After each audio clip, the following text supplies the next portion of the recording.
Good evening all, and welcome. This video has been kindly sponsored by Creepy Crate. Creepy Crate is a bi-monthly subscription filled with horror, paranormal, and true crime goodies, and at least a book or two along the way. This is the Creepy Crate that I was very kindly sent, and it has some awesome loot, including an H.H. Holmes Murder Castle t-shirt, a Death Tarot card mug, a new release hardcore horror novel, as well as a limited edition Halloween holiday tote bag, a Stranger Things library card and bookmark, as well as horror movie inspired key tag. Now this crate is exclusive for October, and if you want to receive this exact one, be sure to order now, before it runs out.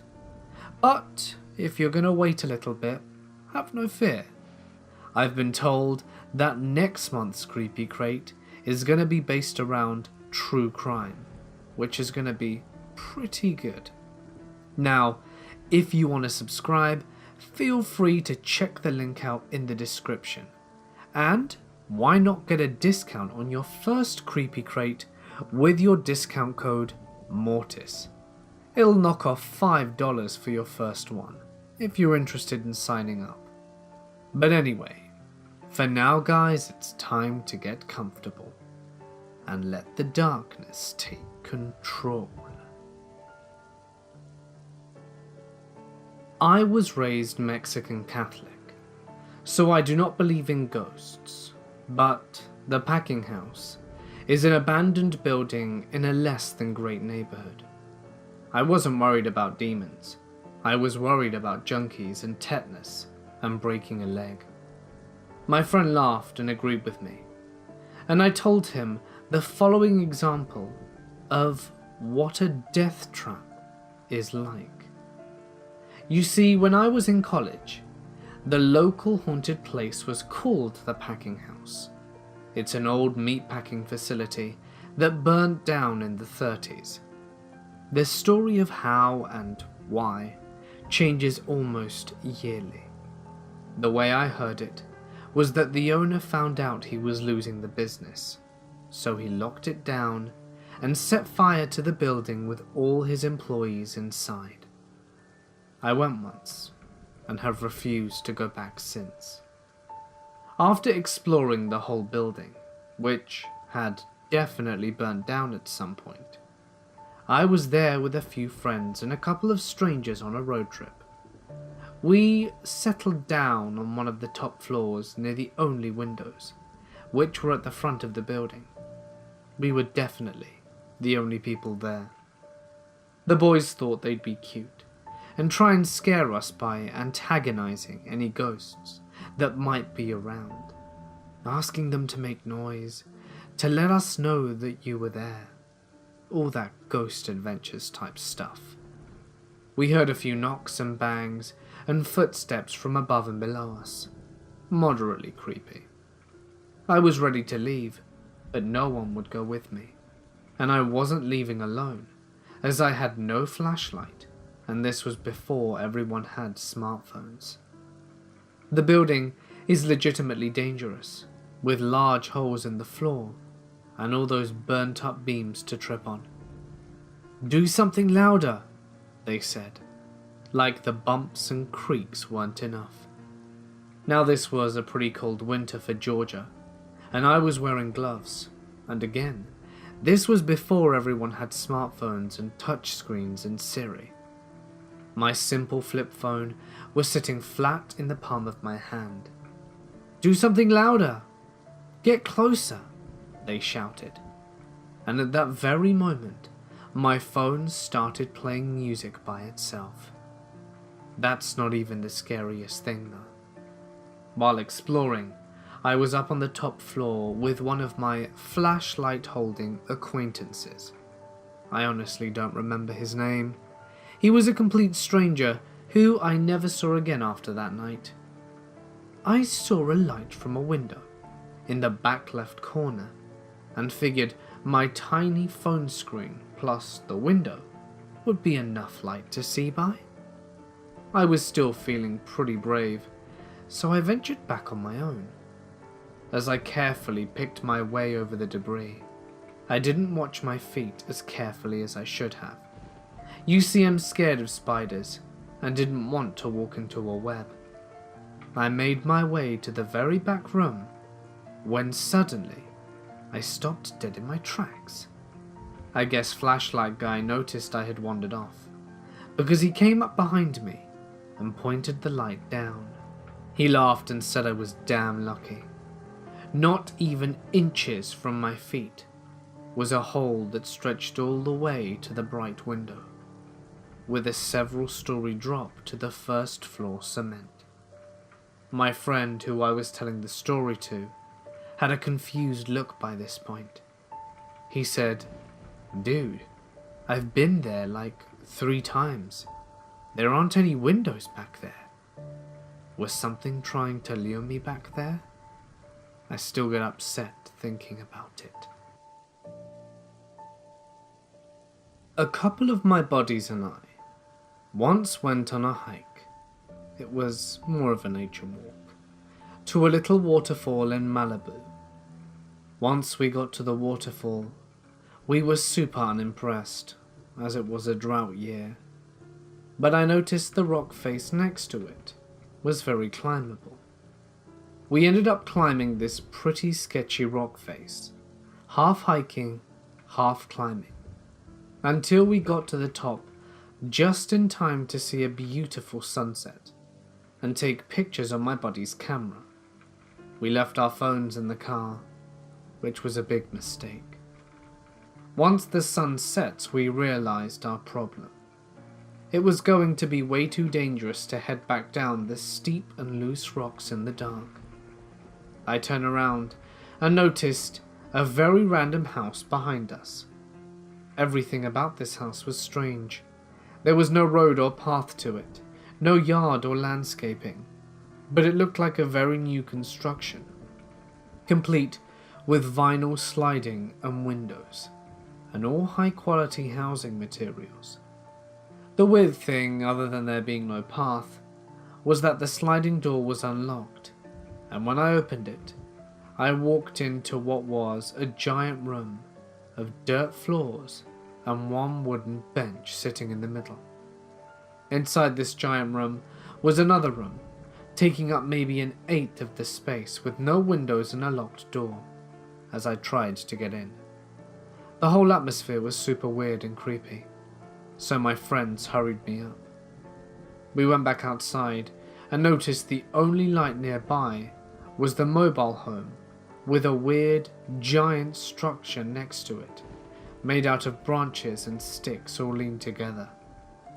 Looked like you could fit 8 people under this mound shape, and we decided that it looked a little too hills have eyes, so we set off a path which took us up to this giant fence of a backyard.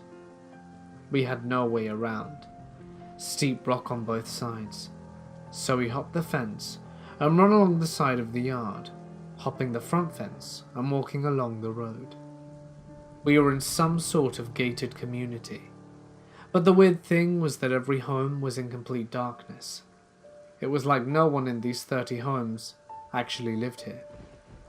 We found one house with lights on and a car in the driveway, so we went up to ask for directions or a phone to borrow, but no one answered. Dumb, but I tried the door. It was open, of course, and I shouted inside asking if anyone was home and could help us because we were lost. Nothing. This had to be a $2 to $3 million home, and it was just unlocked and empty on a Saturday night. We continued walking, hopped the gated community entrance, and followed the road down a hill with our thumbs up. Every car passes us, until one van drives by and slams on its brakes, a bit past us.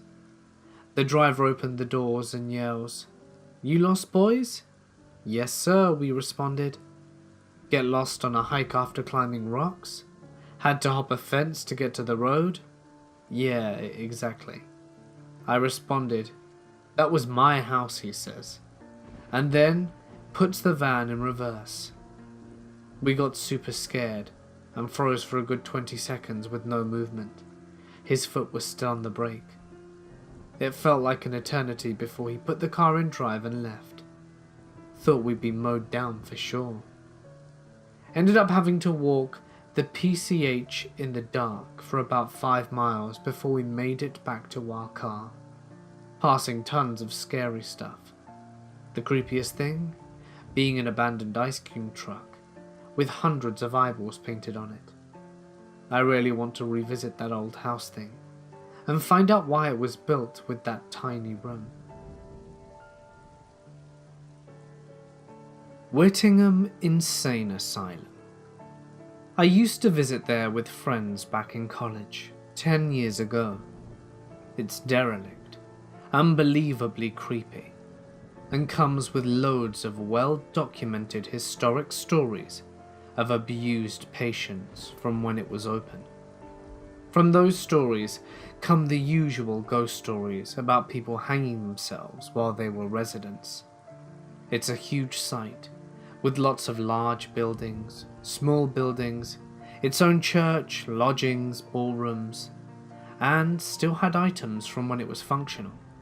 Curtains, beds, certain equipment. The fact that it was like a maze, and you could get lost very quickly, really freaked me out. One room had a chair in the middle, with a belt on the floor along with some blood.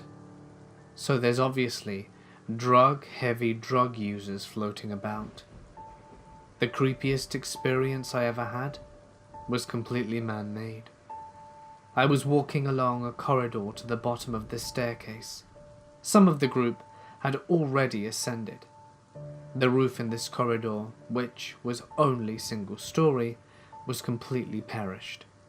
The staircase had 2 half-turn landings before reaching the top.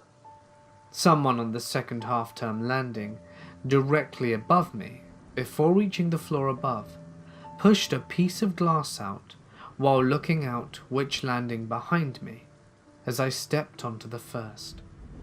Absolutely lost my shit, panicked, and had to be consoled by the girls of the group. Last time I took the rear spot in the group. The shower room where a young girl supposedly hung herself is super creepy, as are the service tunnels underneath. My friend and I were walking around an island near Portland that had an old long tunnel through a park/reserve area. I think it connected bunkers that were World War II or Cold War era. It was mysterious and pitch black. We walked in and immediately heard this beautiful singing. 2 to 3 people in there were singing a church-type hymn. Not really sure what else to call it. It gave me chills. It was so beautiful. We had been wandering through this unknown wooded area, stumbled into this weird old military bunker tunnel thing, and suddenly, angelic voices surround us from sources unknown. I'm not religious, but I half expected the Virgin Mary to appear before us. That's how amazing the singing was, and with all the acoustics and reverb of the tunnel, it was like the sound was coming from all directions at once. The problem was that we couldn't tell if they were 40 feet or 400 feet away. The tunnel was pitch black beyond the entrance that we wandered into, with lots of recesses, and was pitch black inside. There was standing water at the bottom too, so we didn't know if it was walkable without boots, and no flashlight either. We sheepishly called out, but we had no clue where they were, and they didn't hear us, or at least they didn't answer. They just went into another song.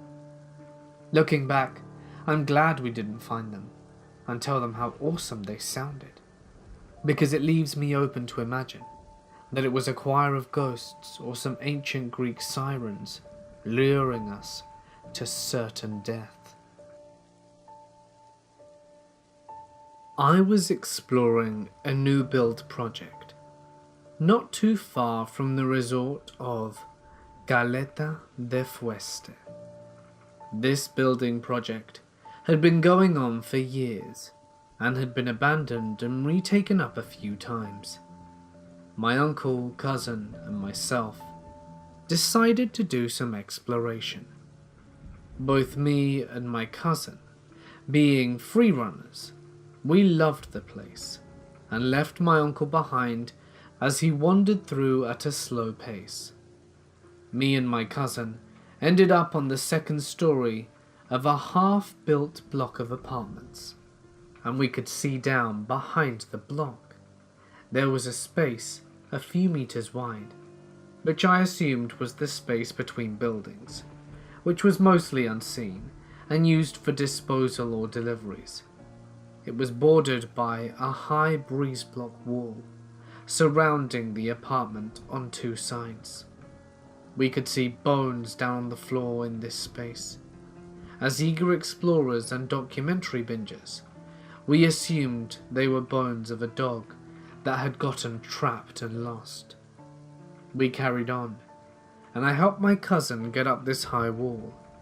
He refused to go over, came down, and said we should leave, as there was a lion on the other side. Thinking he was bullshitting, I had him prop me up. I looked over and perched on an apartment balcony, and I swear to God, it was an American mountain lion. I jumped down, and we both ran for it out the building. We found our uncle by the bones, and he told us, "I found a dog here." We grabbed him and told him we found a mountain lion, and we ran. The uncle thought we were joking and demanded to see the lion. We took him back to the wall and both propped him up so he could see it. He saw the mountain lion and said, "Oh shit, it was looking at me." We almost dropped my uncle and booked it out of there with uncle not too far behind. We ran out of the building site and into the scrublands separating our resort from the site. We didn't know who to tell or what to do. That was the site which could have workers again on it tomorrow. It could kill a human next. We went to the police station, and since we didn't speak Spanish, nobody bothered. I rang my father, who owns the apartment we stayed in, and he told us to go to the police that were in the next resort over. We went back the next day with 2 armed police officers and a hell of a lot of cameras, showed them where everything was, and there were more dog remains, as well as those from goats found on the site, but no mountain lion. This was about 5 years ago. I own the apartment now in Caleta, and have not heard through the grapevine of any news. Our group went into an old, well-known hospital on the grounds of a defunct Age News asylum, and boy did we get a treat. Security was always an issue here, so we had to be extra sneaky. So much for that. We had been exploring for about 2 hours, and we were inside the courtyard grounds when we started to hear the banging coming from some of the doors inside. We figured it was scrappers, or other less low-profile explorers, and carried on with some outside photography. The banging started to get closer to the courtyard, and I realized there was only one door in or out of our current location, and the gears began to turn. I rushed over and opened the hospital entrance just as the lock became active and started buzzing. The banging was now very loud and only a couple of doors away, and we were wondering what the hell was going on. We decided to bail and ran through the exit, struggling to get to our bearings. As we were running down the hallway, all the alarms and lights started to become active. We found an open door bolted out, and looked up to see this big-ass 3-story building lit up like a Miami nightclub. Alarms going off, multiple colored lights flashing on several levels, and it was just complete chaos. We never did find out who tripped the alarms, but were too busy getting the hell out to really look. Quite the adrenaline rush on that exploration. I live in a rural area, in a mountain range that was a huge vacation destination for people from a large city up until the 1980s. After air travel became relatively cheap, these hotels lost most of their business because families from the city stopped spending 3 to 4 weeks at a time at these resorts. As a result, there are a lot of abandoned hotels where I grew up. These resorts can be huge. I'm talking former 5-star resorts, hundreds if not thousands of rooms. Several pools, dining halls, ballrooms, ski lifts, all abandoned now for at least 30 years. Part of these resorts have been heavily vandalized and burnt down, and some of them have relatively high-tech security and are regularly patrolled to prevent vandals and copper thieves. Because the area is just a collection of small hamlets, there is very little to do for bored high school kids. When my friend and I were around 15 or 16, we would climb around these places, screw around, and see how far we could get into these decrepit ruins. One of the largest of these was the former resorts that were kind of in the middle of the woods, not too far from our high school. On short days or weekends, we would creep over there and screw around. This particular resort was so big, I don't think we ever fully explored it. Nor could we without systematic and dedicated work. Let's call this resort the Evergreen. The Evergreen did not have very good security. A large wing had been burned down by vandals, and a bunch of the wings were condemned and cordoned off with caution tape. Not that anyone who crept around in there paid attention to that. The Evergreen was either the second or the largest of these old, creepy resorts in the area. It had a ski lift, several pools, and several different buildings, and the main building had 4 or 5 large wings with 2 huge ballrooms, where a couple of famous comedians and singers started out in.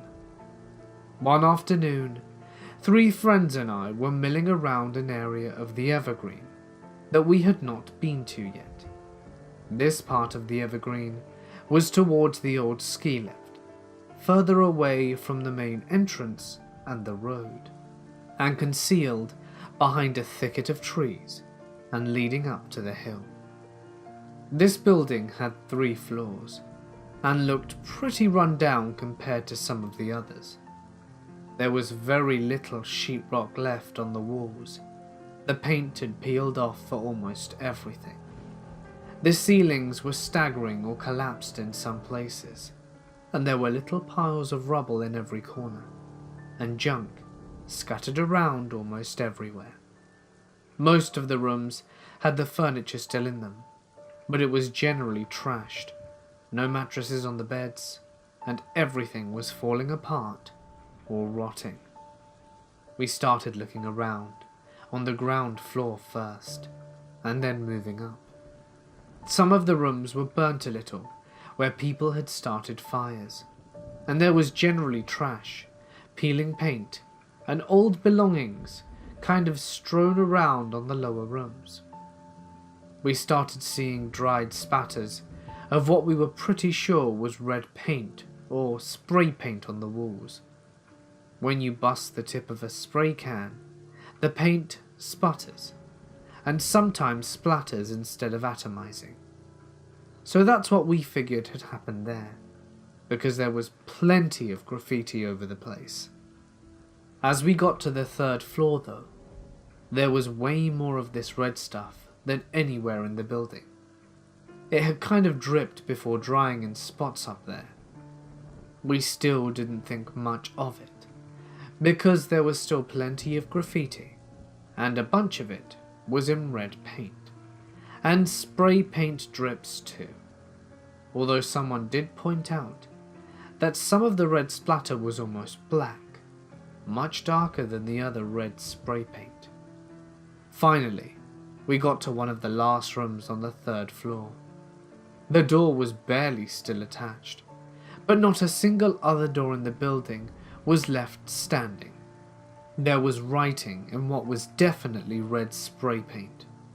It said, "Rape Room," in big letters.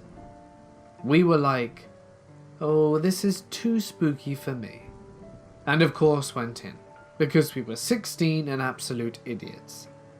If this were a horror movie, the loud lady in the front row would have started screaming, "Oh hell no, don't go in there." The inside of the room was disgusting. We were immediately hit with the powerful stench of dried blood. It has that iron-like tinge to the stink. It also smelled of feces, piss, rotting wood, stale cigarette smoke, and pretty much everything disgusting you can think of. The room was littered with used condoms, probably hundreds of them, and some of them were old enough to be crusty. Obviously, as 16, we checked.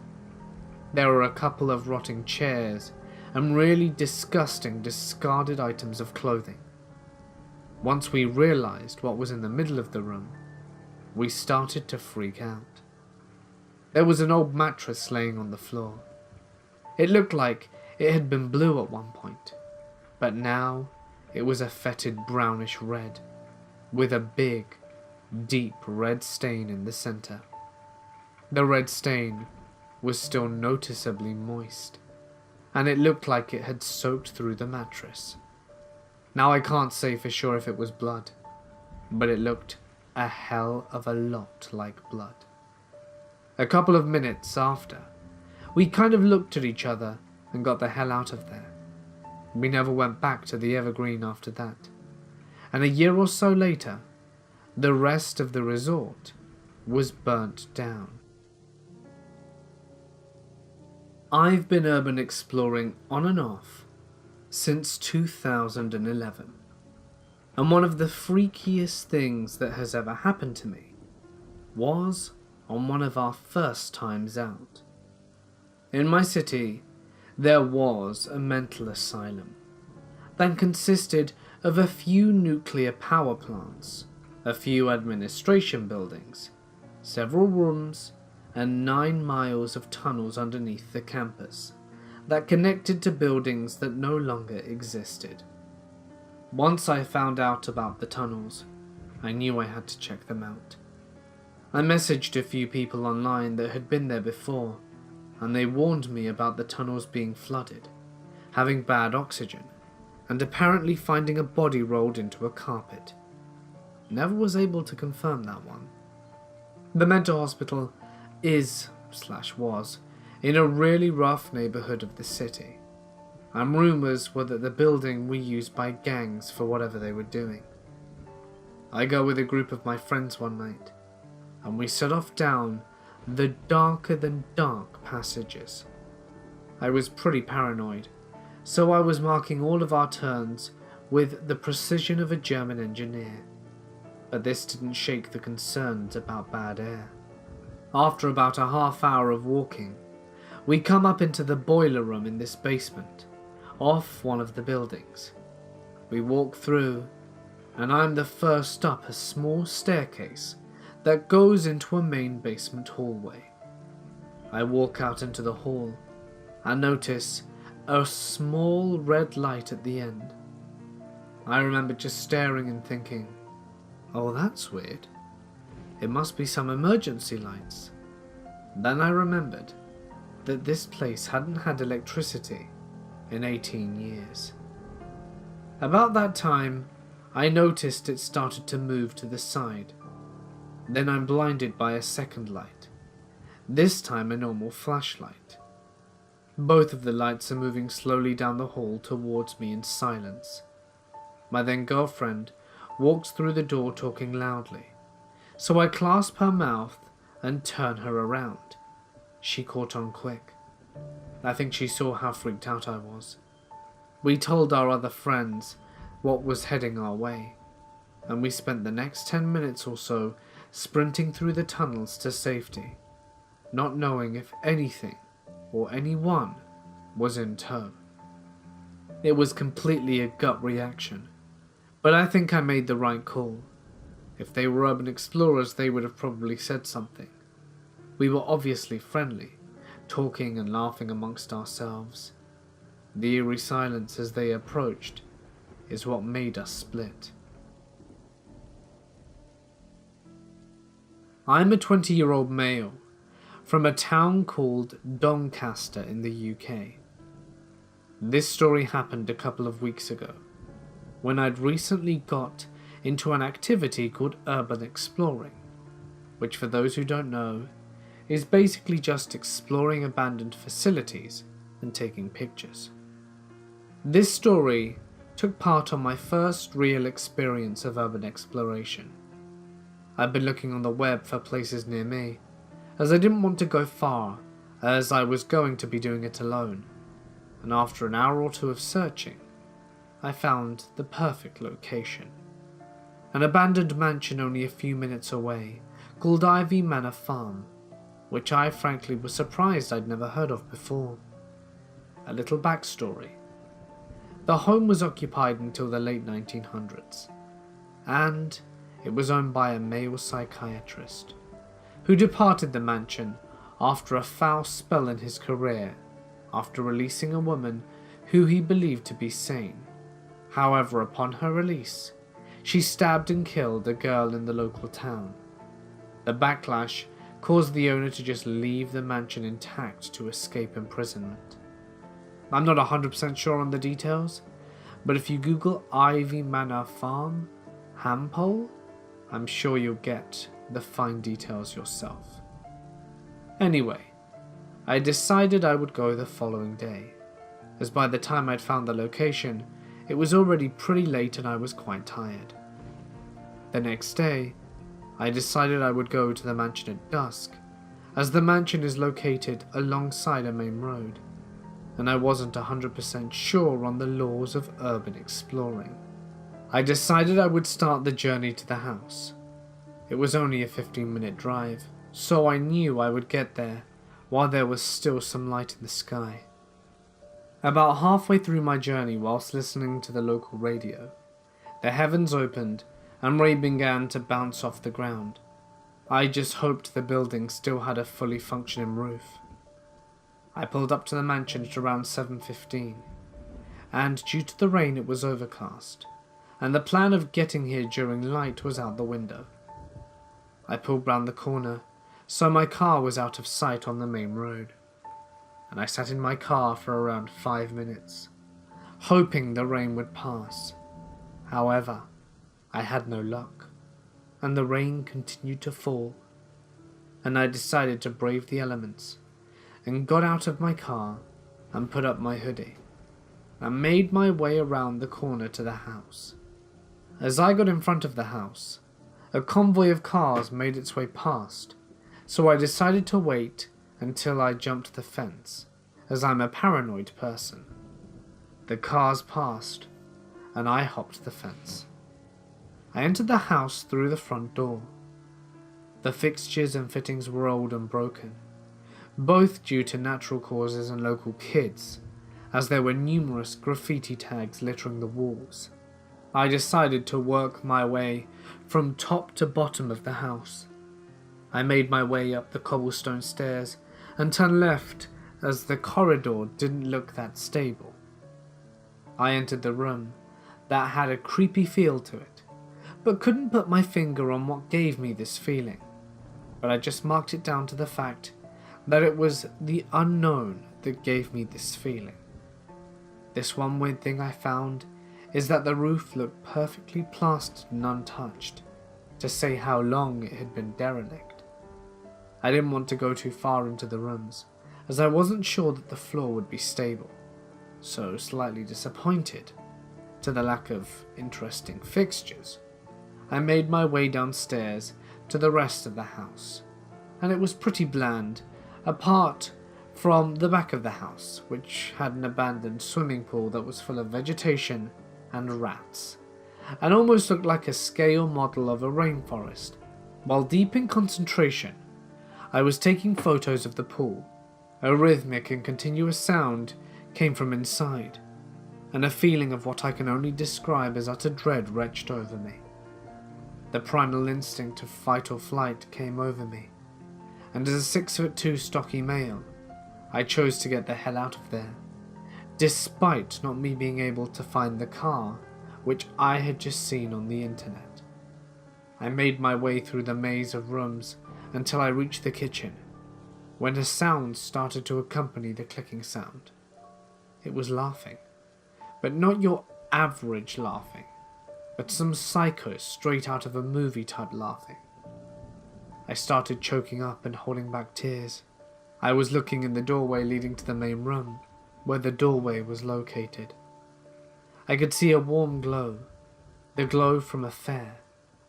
I was both terrified and intrigued. I reluctantly edged towards the corner of this small gap, and in the top floor of the only room that I hadn't been into was the basement. Through the gap, I could see a single tea light candle flickering in the cool breeze that whistled through the house. Quite relieved as the house had now fallen quiet, I crouched down to see what was through the hole, and my blood ran cold, as in the cellar there was a man, in nothing but swimming trunks, sat staring at the now dying candle. I jumped and knocked an old gas canister suddenly when I saw the man spin towards the stairway up to the room. I went in, and the candles went out, to what must have been the air of how fast the man ran out of that house, and it fell into darkness. I slowly made my way up, trying to make as little noise as possible, when suddenly I heard the chair fall over with force in the cellar, and I bolted through the door and over the other fence in time. I didn't think I could move. Once I bolted the fence, I shot around the corner and looked in my mirrors. I hadn't been followed. I was safe, so started the car and pulled back to the end of the road curiously, and somewhat stupidly, I decided to do a left turn which would lead me back to the front door of the building, and as I drive by, my hair stand on end, as the man was now in the doorway, just waving. However, the worst thing was, I also saw two men in the upstairs window leading to the room that I've explored only myself. So people inhabiting the mansion? Let's not meet. I worked as an intern for a mining company, doing environmental inspections on site, which meant I'd get to go to inactive quarries to make sure they fit regulations and weren't falling apart. One site in particular is sometimes used by local cops for shooting practice, so certain areas in the pit are creepy enough, since they bring mannequins to aim at, and there are bullet cases littered around. The numerous coyotes in the area also ensure that there are animal skeletons dotted the haul roads in the pit. Part of the inspection involved me going into some buildings to make sure oil tanks were intact. They're all empty, so it's easy. There's no power in there, so it's pitch black. I walk around the tanks using my phone as a flashlight, as sometimes there's a raccoon or squirrel hiding out there. However, in the middle of July, I was walking around when I heard a man's voice as clear as day say, "What do you think you're doing down here?" I scare easily, so I nearly jumped out of my skin. but thought this was another employee, as only environmental people and electricians ever had to stop by since the site was inactive. When I replied and looked around, I couldn't find anyone and started getting nervous, so I got the hell out of there. As I left, there were no other vehicles in the pit, and the gate was locked like I'd left it. This site is pretty locked down, since there used to be problems with teens sneaking into the pit to swim in the water that's flooded. It's dangerous since it's cold and shit, and when you jump in, you better be able to swim far, because there's only one entrance. The pit is beautiful though. The water is clear and blue like tropical water, so the security system installed prevents people from sneaking in. I don't believe in ghosts, but I honestly felt that that was as close as I'll ever get to believing.